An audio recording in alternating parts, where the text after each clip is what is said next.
Hey everybody, welcome back to Midwest Marksman. My name is Andrew, and I think there is a phrase that is mistaken. It's a phrase that people use talking about optics, and I don't think that they're right. A lot of people who get into competition shooting and precision rifle shooting will start saying things like, well, once you go to a 34 millimeter tube, you're never going to go back to a 30 millimeter. You're never going to get something smaller again. I think that's ignorant. Something that's not dumb is the Anarchy Outdoors Plus 3 magazine extension. By the way, Anarchy Outdoors, great sponsor and supporter of the channel. So I've got Telson. This is their 3-18 Toxin. I've done countless videos on this at this point. I do have the Telson tripod and their head. I really like this. It's a very, very nice combo for competition and hunting and static shooting. I'm just hanging out tonight, doing some planking at about 70 yards. And this is a 30 millimeter optic that I think would go very, very well in hunting, precision rifle matches, sniper matches, NRL 22. Obviously, I've got it set up on a rifle that is kind of based around all those in a rimfire format. And I do have the piggyback on there, thanks to Olight and then Discovery Op sent out those rings. So I think it's just ignorant to say that you're gonna go to a 34 millimeter and never come back again. That doesn't make any sense to me, because 34 millimeters sometimes are undesirable.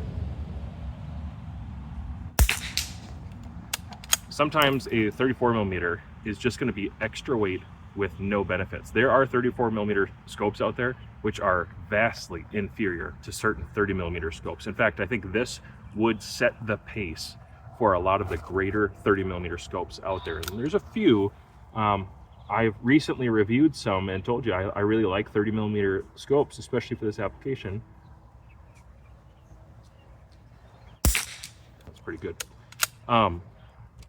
It's just ignorant to say that you're going to go to a 34 millimeter and never go to a 30 millimeter again. Guys, it depends on the application, depends on the design. You have to understand that the size of the tube isn't everything. Yes, a 34 millimeter gives you increased room, sometimes sidewall thickness. You can fit, a little bit more in there. You can get more internal elevation. But some people don't really optimize those designs very much. And I've seen plenty of 34 millimeters where it just as well as had, some 30 millimeter for the same price that actually was superior. This is an example of something where I get to save some weight. It is not as big, it's a smaller footprint, it's more compact. It has a lot of advantages. It has features to it that are very, very good features, and an excellent glass. Superb light collection. And one of my favorite reticles that was ever put out by Telson. I think it is a fantastic reticle.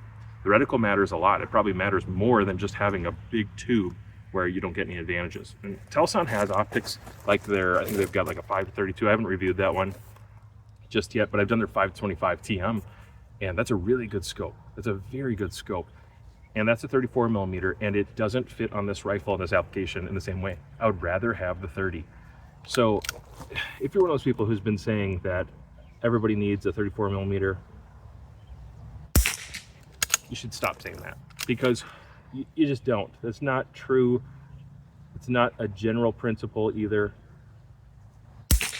I'm somebody who likes to have more internal elevation when I can get it, but most of the time, applications like this that you're looking at right here in this rimfire, 19.5 mils and 10 in the reticle plus a little bit more creative holdover, that's more than most people will ever need for internal travel. A 34 millimeter tube version of this, all it would really grant me would maybe be a little bit more internal elevation if you configured it differently. And just depending on how the optical design was, you might be able to do some things with that, but it would just be heavier. Just be a bigger, heavier scope. It'd be harder to fit into my Everly stock. And so I just wanted to throw that out there, that I don't think it's vastly superior to just get into a 34 millimeter tube for no reason. The same way I don't think it's just superior to get a 56 millimeter objective on every scope.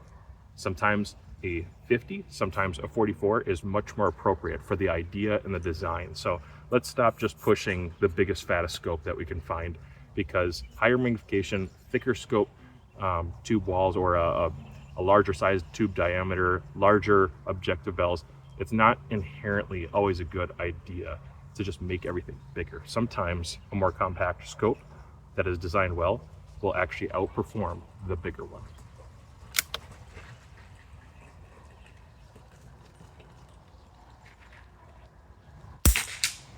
I should have recorded that with the downrange camera because you guys have no idea what I just did. That was pretty good.